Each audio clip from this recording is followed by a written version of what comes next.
अनीता गरीब परिवार से थी। शादी के बाद संजय कनाडा चला गया। ससुराल वालों को नौकरानी मिल गई और वो 16 लोगों के लिए खाना बनाकर बेहाल हो जाती और बाकी से भी ऐसी लगाकर मज़े सोते रहते। और जब 10,000 बिल आया तो माँ ने संजय से कहा कि तुम्हारी पत्नी 24 घंटे एसी में रहती है, बिल के लिए पैसे भेजो। और सारा दिन काम करने की वजह से अनीता का बच्चा भी गिर गया तो माँ ने कहा तुम्हारी पत्नी जानबूझकर अबॉर्शन करवा कर आई है। इतना सुनना था कि संजय का दिमाग घूम गया और वो अगले दिन बिना बताए घर आ गया तो सामने का दृश्य देखकर उसके होश उड़ गए।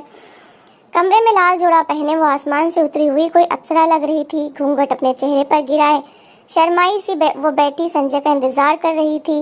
रात के 2 बज चुके थे और थकन से उसका बुरा हाल था। कमर जैसे अकड़ कर सख्त हो रही थी। तभी हल्की सी आवाज़ के साथ कमरे का दरवाज़ा खुला और संजय अंदर आया। नई नवेली दुल्हन ब्याह कर लाने की खुशी संजय के अंदाज से झलक रही थी। वो उसके पास आकर बैठा और नमस्ते किया। अनीता ने धीमे से उसके नमस्ते का जवाब दिया। हजारों अंदेशे उसके दिल में आ रहे थे और वो बहुत गरीब परिवार की लड़की थी, मगर संजय एक अमीर परिवार से संबंध रखता था। न जाने कैसे संजय की माँ को अनीता भाग गई। शायद इसकी वजह अनीता की सुंदरता और उसका सलीका था कि संजय की माँ ने पहली नज़र में अनीता को अपने बेटे के लिए पसंद कर लिया। चट मंगनी पट ब्याह वाला काम हुआ और आज अनीता संजय की दुल्हन बनी उसके सामने बैठी थी। संजय मुस्कुराते हुए उसके हाथ में मुँह दिखाई की अंगूठी पहना रहा था। अनीता को यकीन नहीं आ रहा था कि किस्मत ऐसे भी पलट सकती है और वो जो कभी आर्टिफिशियल ज्वेलरी भी खरीदने की हैसियत ना रखती थी, आज उसके हाथों में हीरे की कीमती अंगूठी पहनाई जा रही थी। वो बस संजय को देख कर रह गई। तभी वो एकदम चौंक गई। संजय कह रहा था देखो अनीता, तुम मेरी माँ की पसंद हो, मगर मैं जानता हूँ कि जल्द ही तुम अपने अच्छे व्यवहार से मेरे दिल में भी जगह बना लोगी। मैं तुम्हें बहुत प्यार दूंगा और तुम्हारी हर ज़रूरत का ख्याल रखूंगा, मगर इसके बदले में मैं तुम्हें सिर्फ एक बात कहता हूँ कि मेरे घर वालों की जी जान से सेवा करना और मेरी माँ के सामने कभी जुबान मत चलाना, उनका आदर करना। उन्होंने मुझे बहुत मुश्किलों से पाला है। अनीता मुस्कुरा दी। भला उसे क्या ऑब्जेक्शन हो सकता था? वो तो वैसे भी इन सब घर वालों को अपना मान चुकी थी। शादी का अगला दिन बहुत अच्छा गुजरा था। अनीता भी किस्मत के पलटने पर बहुत हैरान थी। वो कुछ दिन खुशी के झूले में झूलते हुए गुजरे और संजय का जॉब पर वापस जाने का समय आ गया। वो कनाडा में काम करता था और शादी की छुट्टी के सिलसिले में इंडिया आया हुआ था। अनीता बहुत उदास थी, मगर उसने दिल पर पत्थर रख लिया। उसने सोचा संजय चला जाएगा तो क्या हुआ, आखिर ये सब तो मेरे अपने हैं। संजय की माँ का व्यवहार अनीता के साथ बहुत अच्छा था। वो बहुत प्यार से उससे बात करती थी, मगर अनीता को एक चीज़ समझ ना आती थी कि जब भी संजय कभी आसपास ना होता तो उसकी सास उसे चुभती हुई नज़रों से घूरती रहती। अनीता को लगा कि ये उसका वहम है। संजय अनीता से बहुत सारे वादे करके चला गया और वो अपने उदास दिल के साथ अकेली रह गई, मगर वो नहीं जानती थी कि उसकी ज़िंदगी में कैसी मुसीबत आने वाली है। संजय की बड़ी बहन संध्या का रिश्ता तय हो रहा था। आए दिन उसके ससुराल वाले आए हुए होते। आज संजय के जाने के बाद वो पहली बार आ रहे थे। सुबह अनीता भी अपने कमरे में सो रही थी जब अचानक जोरदार आवाज़ के साथ दरवाज़ा खुला। उठ जाओ मैडम, कब तक नींद पूरी करनी है? सारा दिन बिस्तर तोड़ते हुए गुजारोगी क्या? संध्या के ससुराल वाले आ रहे हैं, उठकर उनके लिए कुछ खाने पीने का इंतजाम करो। मेरे बेटे को तो भगा दिया है, अब हम बेचारों को तो किसी तरह रहना है ना। जल्दी से किचन में आओ। अनीता ने हैरानी से उठकर देखा, ये उसकी सास थी। उसे उनके व्यवहार पर बहुत हैरत हुई, मगर उसने कुछ ना कहा। खामोशी से हाथ मुंह धोकर किचन में आ गई। अभी सुबह के 8 बजे थे। सास ने उसे सारे घर वालों के लिए नाश्ता बनाने का आदेश दे दिया। वो खामोशी से नाश्ता बनाने लगी। सब घर वाले तो अभी मज़े से सो रहे थे। उसने सबके लिए पराठे बनाए, आलू की सब्जी और चाय बनाई और फिर जाकर देखा तो अभी तक सबके सब सो रहे थे। उसने आगे बढ़कर अपनी नंद को हिलाया, उठो संध्या, उठकर नाश्ता कर लो, मैंने बना दिया है। संध्या जो गहरी नींद में थी, उसका हाथ एकदम झटक कर बोली, बना दिया है तो कोई एहसान नहीं किया, उठकर कर लेंगे नाश्ता, अब सर मत खाओ और सोने दो। अनीता शर्मिंदा सी होकर रह गई और खामोशी से उनके कमरे से बाहर निकल गई। उसने अपनी सास को ढूंढना चाहा और यह देखकर हैरान रह गई कि सास भी ऐसी वाले कमरे में सुकून से सो रही थी। वो खामोशी से ड्राइंग रूम में आकर बैठ गई। घर के सारे लोग 11:30 बजे जागे। अनीता ने खामोशी से सबको नाश्ता सर्व किया। उसकी नंद ने हॉटपॉट से पराठे निकालकर खाना शुरू किए तो मुंह बनाने लगी। मम्मी ये क्या है, ठंडे हो रहे हैं पराठे, दांतों से चबाए भी नहीं जा रहे। संध्या दूसरा पराठा खाते हुए बोली। तभी अनीता के ससुर बोले, मुझे तो ताज़ा रोटी बना कर दो, मुझसे तो ये ठंडे पराठे नहीं खाए जाते और ना ही मैंने कभी खाए हैं। एक एक करके सारे लोग शुरू हो गए। अनीता खामोशी से उठी और सबके लिए दोबारा नाश्ता बनाने लगी। सब डाइनिंग टेबल के आसपास बैठे लगातार चीखो पुकार करते रहे। मगर कोई उठकर उसकी मदद के लिए नहीं आया। घर में अनीता को मिलाकर कुल 16 लोग थे। संजय की बड़ी बहन शादीशुदा थी। वो अपने 4 बच्चों के साथ मायके में ही रहती थी। उसका पति भी विदेश में काम करता था। संजय के चाचा चाची, उनके बच्चे और सास ससुर, इतने लोगों का काम अनीता के सर पर आन पड़ा। इनमें से कोई हिलकर मदद करवाने को तैयार ना होता। अनीता को हैरत होती थी कि उसके आने से पहले आखिर घर का काम कौन करता था। सफाई सुथराई के लिए काम वाली आया करती थी, मगर जैसे ही अनीता ने घर के कामों को अपने हाथ में लिया, सास ने काम वाली की छुट्टी कर दी और वो काम भी अनीता से करवाने लगी। अनीता सुबह सुबह उठती, सफाई करती, नाश्ता बनाती, दोपहर का खाना बनाती, कपड़े धोती, यहाँ तक कि उसका पूरा दिन ही का घर के कामकाज में गुजर जाता। गर्मियों के दिन थे। गैस के आगे खड़े होकर वो सबकी पसंद के खाने बनाती। सब एसी वाले कमरे में लेटे बस फरमाइशी करते रहते। वो पका पका कर बेहाल हो जाती तो सबको जाकर बता देती। सब उसके ऊपर एहसान करते हुए एसी वाले कमरे से बाहर निकलते और डाइनिंग टेबल पर बैठकर खाना खाते। खाने के दौरान भी कई बार अनीता को उठाते। वो सबकी ज़रूरतें पूरी करती। खाने के बाद सब बर्तन वहीं डाइनिंग टेबल पर छोड़कर फिर से एसी वाले कमरे में जा घुसते। कोई मूवी लगा लेता, कोई आपस में बातें करने लगता और कोई दोबारा से सो जाता। अनीता बेचारी फिर से गंदे बर्तन धोने में लग जाती। इन्हीं दिनों अनीता की तबीयत बहुत ख़राब रहने लगी। सुबह उठती तो उल्टी से उसका बुरा हाल होता। किचन में काम करने के दौरान कई बार वो उल्टियाँ करती। सास की नज़रों ने भांप लिया कि कुछ और मामला है, मगर उन्होंने अनीता के सामने नाम तक न लिया। एक दिन अनीता की माँ इत्तेफाक से उससे मिलने आई तो अनीता ने उनसे अपनी ख़राब तबीयत का बताया। वो चौंक गई और उसे लेकर करीबी लेडी डॉक्टर के पास चली गई। लेडी डॉक्टर ने चेकअप किया तो खुशखबरी सुनाई कि अनीता प्रेग्नेंट है। अनीता तो हैरान ही रह गई कि इतनी बड़ी खुशी उसकी ज़िंदगी में आ गई और उसे पता ही ना चला। वो घर वापस आई। डॉक्टर ने आराम करने और खाने पीने की सलाह दी। डॉक्टर का कहना था कि अनीता को खून की बहुत कमी है। अनीता की माँ ने घर आकर अनीता की सास को बताया कि अनीता प्रेग्नेंट है और डॉक्टर ने इसे आराम करने को कहा है। बेहतर यही है कि आप कोई काम वाली रख लें। अनीता की सास ने बहुत खुशी का दिखावा किया और कहने लगी, हाँ हाँ बहन, ये तो मेरी बेटियों जैसी है। भला मैं इसे इस हालत में काम क्यों करवाऊंगी। मैं आज ही किसी काम वाली का इंतज़ाम करती हूँ। अनीता की माँ संतुष्ट होकर चली गई। अनीता जैसे ही कमर सीधी करने के लिए बेड पर लेटी तो उसकी सास आ पहुँची। अनीता, कुछ मेहमान आए हैं, उठकर उनके लिए चाय का इंतज़ाम करो और ज़्यादा लेटने की ज़रूरत नहीं है। इस हालत में कामकाज करना वैसे भी सेहत के लिए अच्छा होता है। मैंने भी भरे पूरे ससुराल में रहते हुए बच्चे पैदा किए हैं। तुम कोई अनोखा बच्चा नहीं पैदा कर रही कि बिस्तर से लगकर लेट जाओ। अनीता हैरत से उनकी तरफ देखती रही मगर कुछ ना बोली और खामोशी से उठकर मेहमानों के लिए चाय का इंतज़ाम करने लगी। उसके प्रेग्नेंट होने की खबर से घर वालों को कोई फ़र्क ना पड़ा। उन्हें तो कामकाज के लिए नौकरानी चाहिए थी, इसलिए वो गरीब परिवार की लड़की ब्याह कर लाए थे। अनीता खराब तबीयत के बाद भी सारा दिन काम करती रहती। आखिरकार उसकी हिम्मत जवाब देने लगी। उस रात जब संजय का फ़ोन आया तो उसने कोशिश की कि वो उसे बता दे कि घर में ज़्यादा कामकाज की वजह से वो परेशान हो रही है। लेकिन जैसे ही उसने संजय से ये कहा कि उसकी बहनें किचन में उसकी मदद नहीं करवाती तो संजय अचानक गुस्से में आ गया और कहने लगा, मैं इतनी दूर बैठा तुम सबके लिए दिन रात काम कर रहा हूँ और तुम लोगों की छोटी छोटी घरेलू बातें हर समय मुझे बता कर परेशान करती हो। मेरी बहनें आज हैं, कल वो शादी होकर अपने घर चली जाएंगी। तुम अगर थोड़ा सा काम कर ही लेती हो तो इसमें बुरा ही क्या है। संजय की बात पर अनीता हक्का बक्का रह गई। जिसे वो थोड़ा सा काम कह रहा था, इन कामों में वो सुबह 6 बजे से लेकर रात 12 बजे तक बिजी रहती थी। उसने जान लिया कि संजय से शिकायत करने का कोई फ़ायदा नहीं। सास और नंदों का व्यवहार बुरा से बुरा होता जा रहा था। वो तो बिल्कुल किसी नौकरानी की तरह उससे व्यवहार करते। अनीता को अब समझ आ रहा था कि वो गरीब परिवार से लड़की को क्यों ब्याह कर लाए हैं। इन्हें सिर्फ घर के कामकाज के लिए एक नौकरानी चाहिए थी। अनीता कपड़े धोने के लिए मशीन लगाती तो सुबह से लेकर शाम हो जाती। संजय की शादीशुदा बहन अपने बच्चों की छोटी छोटी नेकरें भी खुद ना धोती, वो भी लाकर अनीता को पकड़ा देती कि इन्हें धो दो। अनीता कपड़े धो धो कर थक जाती।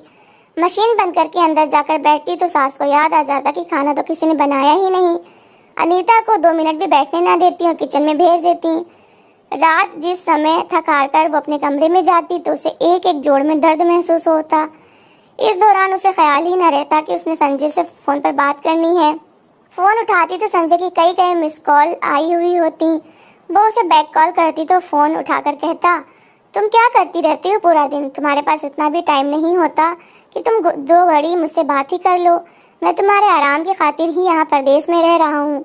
मगर लगता है कि तुम्हें मुझ में कोई इंटरेस्ट ही नहीं है। वो गुस्से में अनीता को सुनाने लग जाता। अनीता दोनों तरफ से पीस रही थी। उसे लग रहा था शादी करके उसने कोई मुसीबत मोल ले ली है।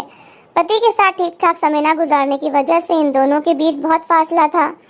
इसी फासले का अनीता की सास खूब फायदा उठाती थी। संजय को फोन करके झूठी सच्ची बातें अनीता के खिलाफ करती, जिन्हें वो सच मान लेता। वो सीधा लड़का था, अनीता से इस चीज से के लिए लड़ता तो ना था, लेकिन दिल ही दिल में अनीता से शिकवा जरूर करता। एक दिन अनीता की सास ड्राइंग रूम में बैठी टीवी देख रही थी, जब बाहर से उनकी छोटी बेटी पलक अंदर आई।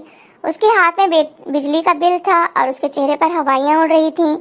मम्मी ये देखिए, पूरे 10,000 का बिल आया है लाइट का। अगर भाई को पता चला तो वो बहुत गुस्सा करेंगे।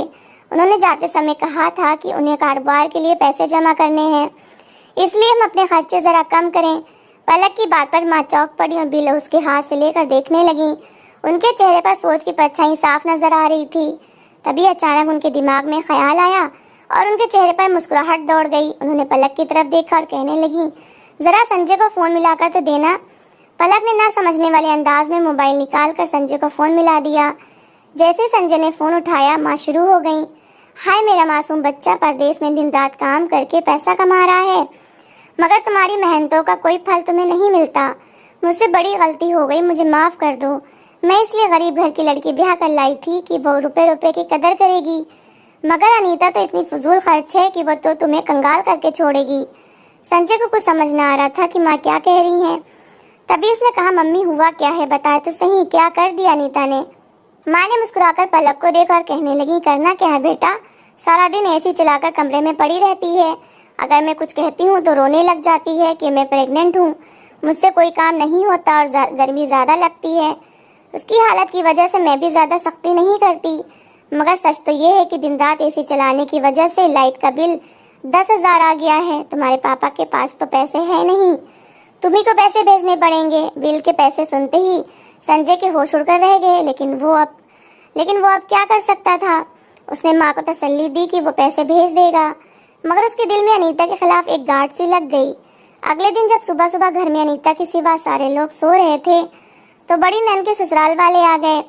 अनीता ने जाकर सबको उठाया तो सूजी हुई आंखों के साथ सब उठ गए, लेकिन सबके ही मूड खराब थे। संध्या के ससुराल वाले चाहते थे कि उन्हें हलवा पूड़ी का नाश्ता करवाया जाए। बेचारी अनीता की शामत आई जब सास ने उसे हुक्म दिया कि सारे काम छोड़ो, पहले संध्या के ससुराल वालों के लिए अच्छा सा हलवा पूड़ी बनाओ। उस दिन अनीता को सुबह से ही चक्कर आ रहे थे, मगर वो चुपचाप से किचन में जाकर खड़ी हो गई और पूड़ियाँ बनाने लगी। तेज गर्मी थी और पसीना टपक रहा था। तभी ना जाने उसे क्या हुआ, अचानक उसे जोर का चक्कर आया और वो बेहोश होकर जमीन पर जा गिरी। धड़ाम की आवाज़ सुनकर ड्राइंग रूम में बैठे हुए सब लोग किचन की तरफ दौड़े। वहाँ अनीता जमीन पर बेसुध पड़ी थी। उसके आसपास खून का एक तालाब सा बना हुआ था। अनीता की सांस के होश उड़ गए। उन्हें यकीन हो गया कि जब संजय को पता चलेगा कि अनीता का बच्चा गिर गया है तो संजय बहुत गुस्सा करेगा। उन्हें अनीता को अस्पताल ले जाने से ज़्यादा अपने झूठ के पकड़े जाने की चिंता थी। संध्या की होने वाली सास ने शोर मचाकर अनीता को अस्पताल पहुंचा दिया। जब उसकी आँख खुली और उसे पता चला कि उसका बच्चा दुनिया में आने से पहले ही जा चुका है, तो उस पर दुख का पहाड़ टूट पड़ा। मगर वो नहीं जानती थी कि उसके खिलाफ एक और साजिश तैयार है। उसी शाम सास ने उसकी अस्पताल से छुट्टी करवा ली और उसे घर ले आई। अनीता के घर वाले आए तो अनीता ने उन्हें कोई बात न बताई, बल्कि उन्हें टाल दिया कि मैं सीढ़ियों से गिर गई थी, इसलिए बच्चा गिर गया। उसकी आंखें बार बार आंसुओं से भर जाती थीं। घर वाले जा चुके थे।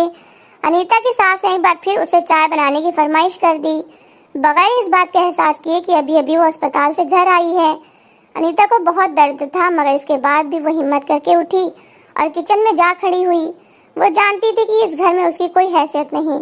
उसका पति उसकी बात पर विश्वास नहीं करता और यहाँ जो लोग थे उन्हें बहू नहीं नौकरानी चाहिए थी। अनीता की सास ने संजय को फ़ोन करके बता दिया था कि अनीता अभी बच्चा पैदा करना नहीं चाहती, इसलिए जाकर अबॉर्शन करवा आई है। संजय का खून खौल उठा। उसका दिल चाहा अभी और इसी समय जाकर अनीता का गला घोट दे।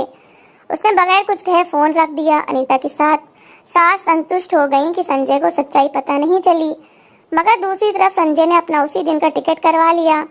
सारे काम छोड़कर वो अगले दिन इंडिया पहुंचा। उसका इरादा था कि जाते ही अनीता को तलाक देकर अपनी ज़िंदगी से निकाल देगा, बगैर किसी को बताए। कड़कती हुई दोपहर के समय वो घर का दरवाज़ा खोलकर अंदर आया।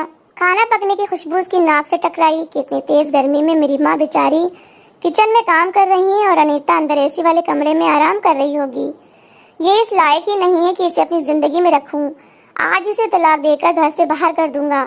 जिस औरत को मेरे घर वालों की इज्जत नहीं करनी, उसे मेरी जिंदगी में रहने का कोई अधिकार नहीं। तेज गुस्से में ये सोचता हुआ संजय जिस समय किचन में दाखिल हुआ तो उसके पैरों के नीचे से जमीन निकल गई।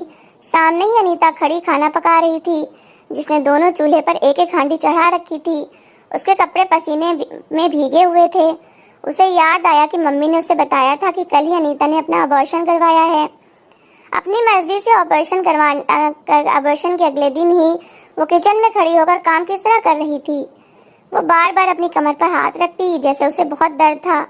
कभी माथे से पसीना साफ करती। उसने एक तसले में बहुत सा आटा निकाल कर रखा हुआ था।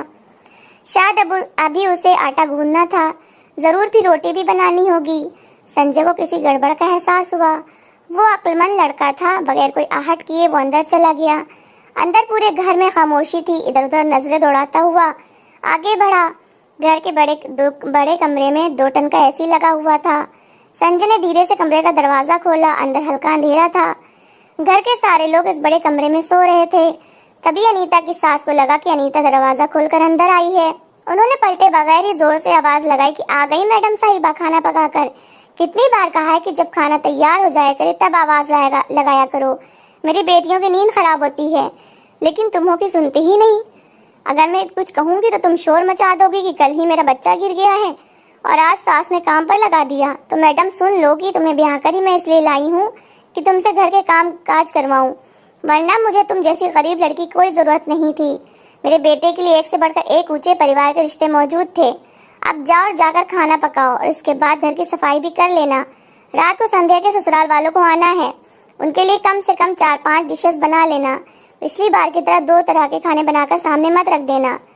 अनीता की सास अपने ही ख्याल में बोलती चली गई, ये जाने बगैर कि दरवाजे पर संजय खड़ा है। संजय के ऊपर तो जैसे पहाड़ ही टूट पड़े थे। अनीता की सास कहकर दोबारा से सो गई। संजय ने नजर दौड़ाई। घर के सब लोग लेटे हुए थे, सिर्फ एक अनीता ही थी जो इस चिलचिलाती हुई गर्मी में किचन में इन सब के लिए खाने का इंतजाम कर रही थी। वो जान गया था कि उसकी गैर मौजूदगी में उसकी पत्नी के साथ क्या व्यवहार किया जाता है। वो शर्मिंदा होता हुआ चुपचाप पलट गया। किचन में अनीता अभी तक खाना पका रही थी। संजय ने उसके पास जाकर देखा तो वो पसीने से भीगी हुई थी और धीरे धीरे कांप रही थी। कल ही उसका बच्चा गिरा था और आज वो 16 लोगों के लिए खाना बना रही थी। संजय का दिल इस अत्याचार पर दुखी होकर रह गया।